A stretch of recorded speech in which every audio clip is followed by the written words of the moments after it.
Disorders of the esophagus are some of the most commonly encountered gastrointestinal maladies and can cause a range of morbidity and mortality. Furthermore, diseases of the esophagus can be physiological, chemical, or structural in nature. And I certainly can't think of anything that causes more physiological, sometimes chemical, though mostly emotional trauma than the play area at Zany Zinkers. What?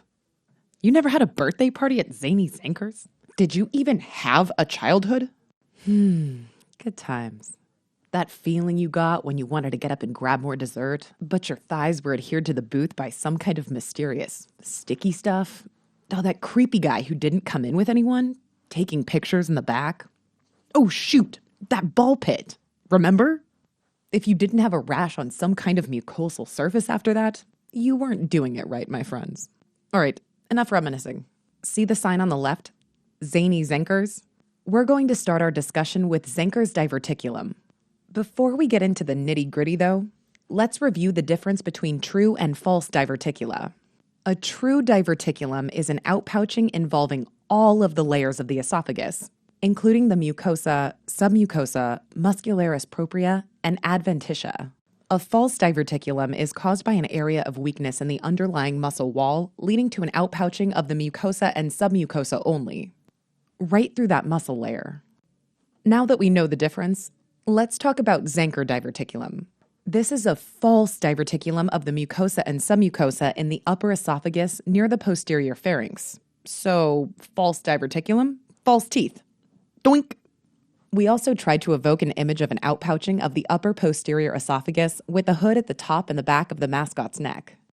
Zenker diverticula occurred due to an acquired defect causing weakness of the cricopharyngeus muscle in an area of the hypopharynx known as the Killian triangle. The cricopharyngeus muscle can be pretty hard to find in the anatomy lab, that's for sure. But that doesn't mean it has to be hard to remember.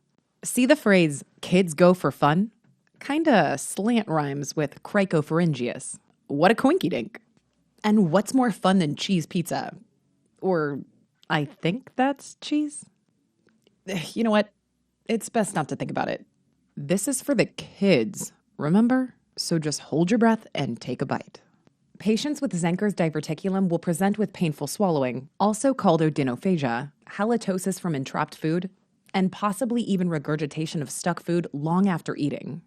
Diverticulitis can sometimes occur from infection as a result of all that entrapped food. Treatment for a Zenker diverticulum is surgical repair. Simple enough.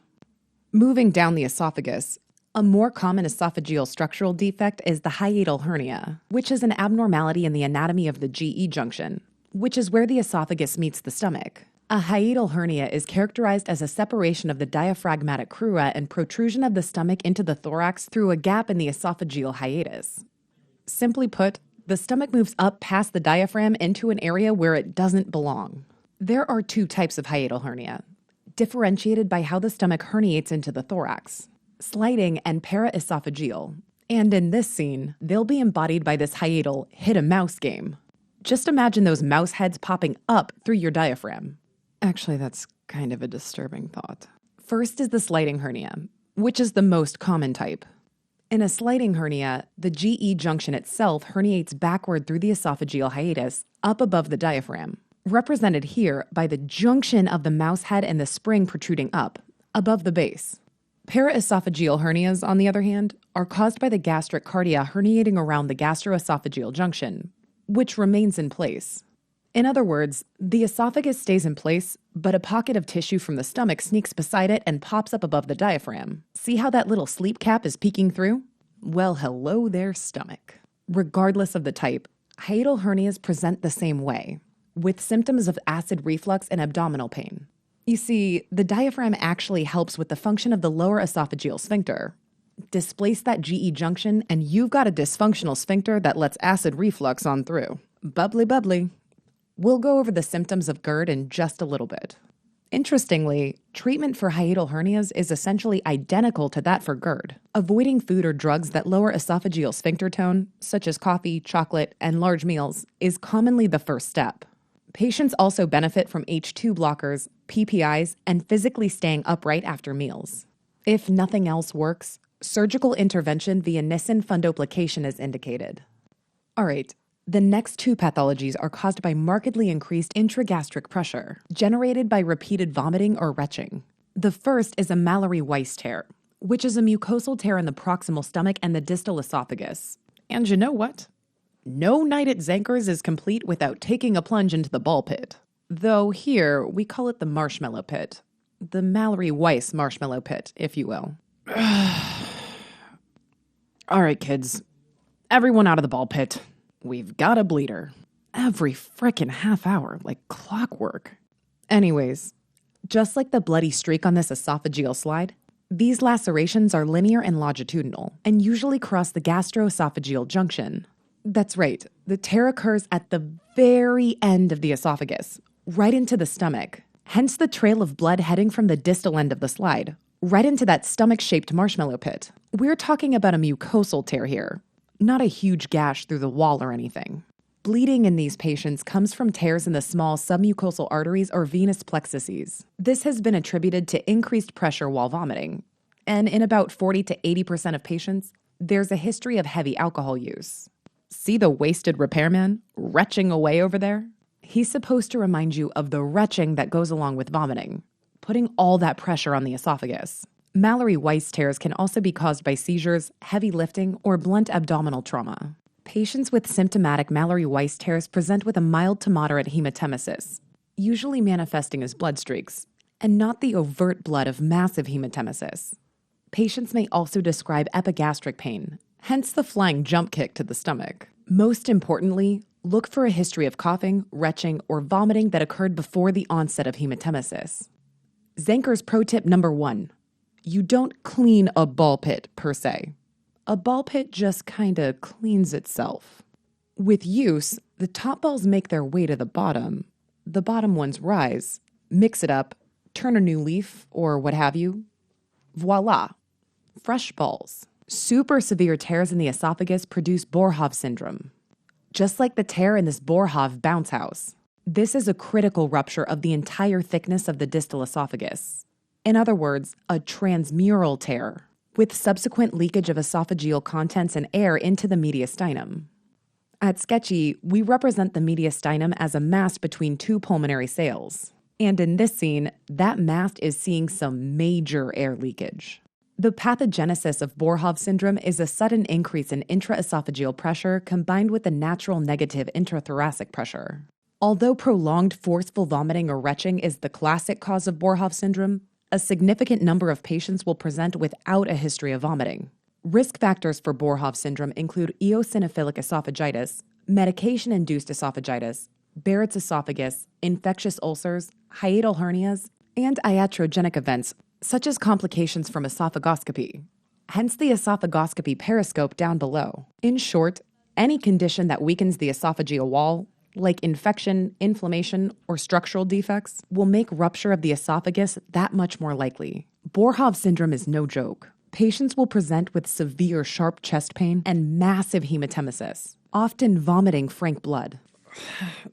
See, I told you this would happen. Number 1 rule in the bounce house. No double bouncies. If you suspect Boerhaave syndrome, you've got to move quickly because it's a true emergency. A stat chest abdomen CT will reveal the rupture, as well as air in the mediastinum, usually seen as a dark line around the heart and great vessels. On physical exam, you may even be able to detect subcutaneous emphysema, which means you can press around on the face, neck, and chest, and it'll make this kinda crunchy sound, like jumping on those potato chips over there. Complications of Boerhaave syndrome include pleural effusion, literally from gastric content spilling into the pleural space. Pretty gnarly. Notice that we've brought back a recurring pleural shirt, just for the occasion. The mediastinitis that develops leads to fever, septic shock, and death. Septic shock specifically is highlighted by our lightning bolt shock symbol on top of a sewer. Septic shock. Yeah, he's out. Though, on the bright side, it looks like another spot opened up if someone wants to jump in. Moving on. Let's tackle inflammatory disorders of the esophagus, starting with one that you're probably very familiar with. GERD. Gastroesophageal reflux disease, or GERD, is one of the most common diseases in the world. Almost 20% of people in the developed world have GERD. The primary mechanism behind the disorder involves an imbalance between lower esophageal sphincter tone and intragastric pressure. which pushes stomach contents backwards into the esophagus. Yep, that lower esophageal sphincter is as loose as that lower drawstring. Just letting it all hang out. Just look away. Anything that decreases the lower esophageal sphincter tone or increases intragastric pressure increases the risk for GERD. Risk factors that reduce sphincter tone include smoking, alcohol, caffeine, fatty foods, chocolate and tomato products, and pregnancy. Factors that increase intragastric pressure include pregnancy, obesity, and hiatal hernias. Remember hiatal hernias over at the Hit a Mouse machine? Patients commonly present with non-cardiac chest pain such as heartburn or indigestion. If the reflux makes it all the way up the esophagus, some patients may report a sour taste in their mouth called water brash. This is a regurgitation of an accumulation of saliva from the lower esophagus, often with acidic contents from the stomach. When acid reflux reaches the oropharynx, it can erode the dental enamel, causing cavities, and be aspirated into the airway, causing respiratory symptoms. When this happens, patients may also complain of nocturnal cough or nocturnal asthma, which is a pretty specific sign. If a patient presents with adult-onset asthma, especially with other GI symptoms, GERD should be high on the differential. And remember, always ask about nighttime symptoms, even just a simple cough. If left untreated, severe GERD can progress to erosive esophagitis and esophageal ulcers. See that girl wringing his neck? Dysphagia, which usually means difficulty swallowing without pain, is normal with GERD. Odynophagia, or painful swallowing, like burning pizza sliding its way down your esophagus, along with nausea, vomiting, and a globus sensation, which means a feeling of something being stuck in your throat, are not good. These are all advanced symptoms of erosive esophagitis and possibly even ulceration. Time to get a scope down there and look around. On histology, you usually won't see much, and the mucosa will look pretty normal. With more severe disease, however, you'll see evidence of esophagitis, which includes an infiltrate of eosinophils and lymphocytes, represented by those pink and blue sprinkles. You also might find elongation of the papillae, those fingers of the lamina propria that project up into the epithelium, as well as hypertrophy of the basal cells that directly overlie the lamina propria, a thick, yummy frosting layer. Oh my gosh, shh, it's starting! The perfect end to a perfect night. The Country Barrett's animatronics show. One of the most important consequences of chronic untreated GERD is the development of Barrett esophagus. This is the name given to intestinal metaplasia of the distal esophagus, wherein the normal stratified squamous epithelium of the esophagus is replaced by columnar intestinal epithelium with goblet cell hyperplasia. This is all shown on the right. The squamous tile represents the stratified squamous epithelium that lines the normal esophagus. All of a sudden, we run into columnar epithelium at the stage in the back. Not only that, multiple drinks are scattered up there, representing the corresponding goblet cell hyperplasia. Well, columnar cells with lots of goblet cells looks pretty much like the histology of the intestinal tract, hence the name intestinal metaplasia. And what better way to show intestinal metaplasia than a bunch of metal intestines? Yeah, it destroys the magic a bit, doesn't it? Histologically, Barrett esophagus is characterized by patches of red, velvety mucosa extending upward from the GE junction, kinda like the velvety red curtain extending from the floor. The metaplastic intestinal mucosa is that red part, rising up and meeting the pale, normal squamous epithelium. Barrett's esophagus is also a major risk factor for dysplasia and, eventually, carcinoma of the esophagus. Now, it's important to remember the distinction between metaplasia and dysplasia. Metaplasia is simply the transformation of one cell type into another. While not necessarily a good sign, metaplasia is, by definition, a benign process. Dysplasia, on the other hand, heralds the development of carcinoma. In dysplasia, cellular and genomic changes start to transform previously benign cells into malignant ones, which turn into a disorganized, de-differentiated, hyperchromic mess. At Sketchy, we distinguish dysplastic tile from regular or metaplastic tile by making it look disgusting. Just check out the grimy, disgusting dysplastic tile in the back. If you really squint your eyes, you'll even see one of the very first animatronics, embodying our sketchy cancer crab. It's been around since the early days. Huh. I wonder if there's a man in there. Or was a man. It's best not to think about it. Don't worry, cancer of the esophagus will be covered in depth in our next sketch. GERD is a fairly common GI complaint, and is diagnosed the vast majority of the time with a detailed history and physical. Though esophageal pH monitoring, direct visualization of inflammation via endoscopy, or esophageal manometry of the lower esophageal sphincter can be performed to confirm the presence of GERD. Treatment is aimed at reversing the specific risk factors involved, such as smoking or alcohol cessation and removal of certain foods from the diet, as well as reducing acid production in the stomach via H2 or proton pump inhibitors. PPIs are first line, and be sure to check out the Sketchy Farm video for more info.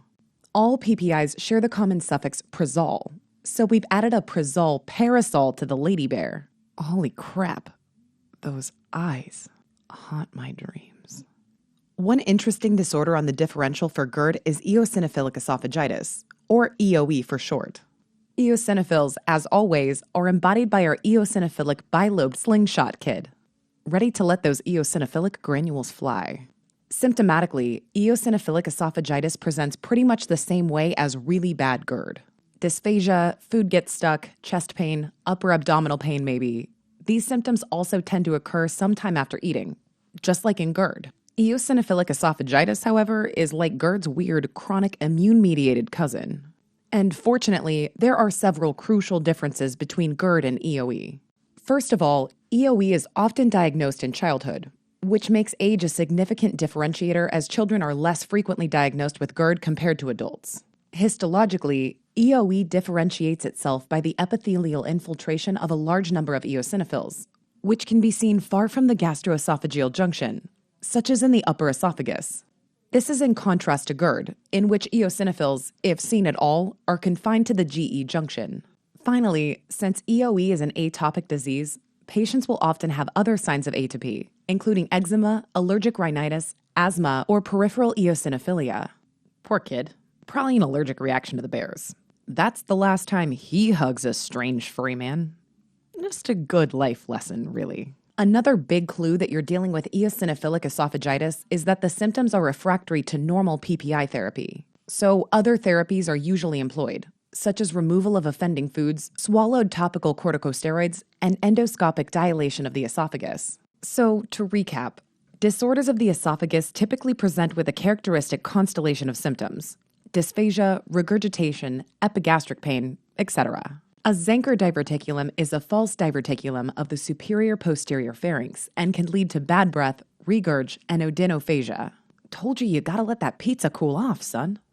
Hiatal hernias down at the hit-a-mouse come in two flavors. Sliding, by far the most common, and merely involves the GE junction sliding up a bit, and paraesophageal, when the upper stomach tries to sneak by a normally located esophagus.